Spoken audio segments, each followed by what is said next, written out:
Hey guys, welcome back to the channel. So here's one that I picked up a week or two back, did a little unboxing on, but this is the Seiko srp777, which is the Turtle reissue, okay? Modeled after the 6309, back from the 70s, just a touch bigger, okay? I believe those were like a 40 mil case, 40, right around there. This one's a 45, okay? So let's get the dimensions out of the way real quick. This is a 45 millimeter case from side to side, okay? It's real easy to measure because it's a turtle, okay? It's got that turtle bulbous type shape, which is just awesome in my opinion. It wears so well, and I didn't think it would because of its size. I thought, oh man, 45, that thing's massive, but it actually wears very, very well because, like I always bring up, the dimension that you really need to worry about on a watch is right here, your tip to tip, okay? Which on this watch is 47 millimeters, okay? So that's a very good tip to tip, okay? Very manageable for many wrist sizes. This is a 12.5 millimeter thick watch.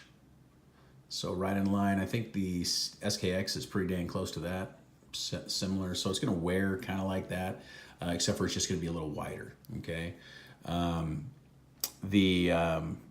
Man, I love the dial on it. Now this has a flat black dial.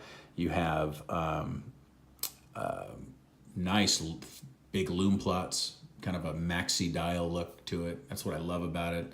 Seiko there, it says, it's got your little Prospex emblem there at the bottom, automatic 200 meter diver, movement Japan, Sunday, red date wheel there for Sunday. It's the 20th. So this one, I got lucky. My chapter rings somewhat lines up. Okay, if you look at the little sword in between on that upper, that 12 o'clock lume plot, or marker, you can tell that it lines up pretty well, top to bottom. So that's good. That's something that Seiko can't get right all the time, but not bad. Mineral crystal, which I'm not too worried about. You can change, there's so many mods you can do to these. You can change out bezels and crystals, and I might do that. I'm wanting maybe to put a ceramic loomed bezel in this, possibly. We'll see what happens. And then maybe even a sapphire crystal. This is running the 4R36, okay, which is also 21,600 vibrations per hour. Great movement, really is. Hand winding, hacking, really good, okay? I like the crown, the size. I like how, if you look, how they kind of have this, let's see, I like how it just pops out too when you hit that last thread there, it just pops it right out. But I like how they kind of did this indentation for your fingers to get in there, and then that's all polished. So there's your hand wind. You can hear that. Very smooth operator here, okay? And then let's screw it back in. I just love the way this thing works. I mean, they did a very good job. That's all I gotta say. Seiko did a great job with this. Polished crown, not signed, brushed fully all the way on the top, and we have it polished all the way on the sides. Okay, see that? And then carried over to the back. It's got your model number 4R36, or the movement number, I mean. Japan movement, air diver. They put this on most of their divers. Air divers, 200 meters, Seiko. Got the Prospex down there, model number, or serial number, stainless steel. Screw down case back, screw down crown. This is a real diver, ISO certified, so you will be able to go 200 meters. In fact, you can probably push it and go even further if you wanted. But you can definitely dive with this watch.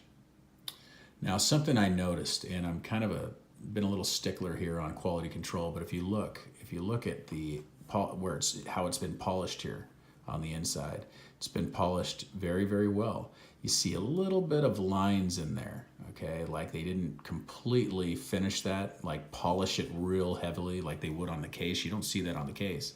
And my Citizen that I was looking at before, the NY0040, it's completely polished. You don't see any lines in there. If you look at my, SBDC 053, okay, you can see the lines. Look at that. It's real easy. You can't, I mean, see all those little lines in there? So they polish the case very well on this watch, but when it comes to the inner part of the lugs, they don't finish that as well, okay? I mean, it's finished, it's polished, but you can see the lines. It looks grainy. Why they do it that way, I have no idea. But the Citizen isn't that way. And this turtle's a little bit better, but still, guys, you know, you need to pick up your game and on that there. But anyway, 120 click bezel. Mine has some say that they're stiff, but it's pretty good. I like it. 120 click, like I said, lines up pretty well. See it right there. Not a whole lot of back play. It's a Seiko. You know how they are. They're cursed with bezel issues. I love the knurling on the SKX and also the turtle for the bezels. I like that. Like I said, I think I'm going to upgrade this to a loomed ceramic bezel and possibly a different bezel with some like teeth on it, just to check it out, do a little mod. I've never done any Seiko mods, so I'm going to look into doing that in the future.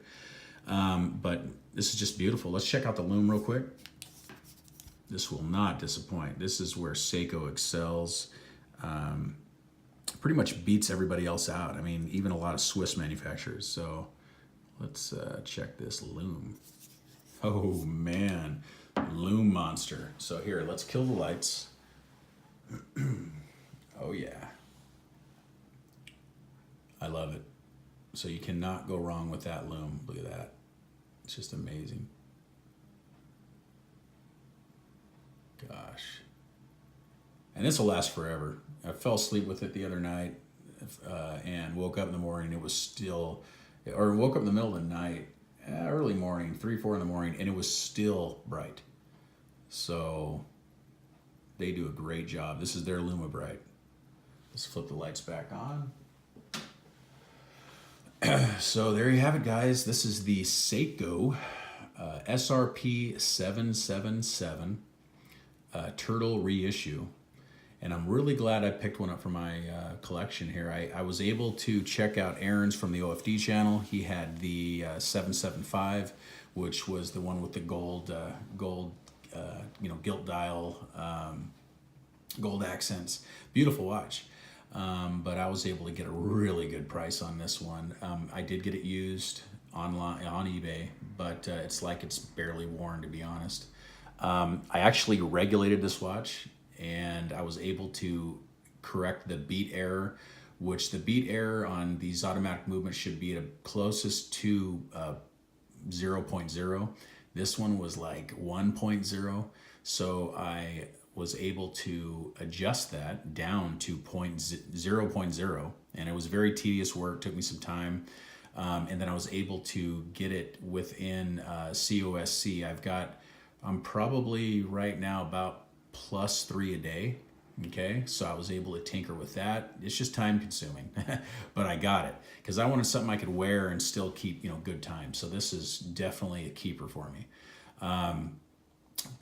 Anyway, so thank you for watching, guys. Please like and subscribe, and I will see you in the next one. Thank you. Goodbye.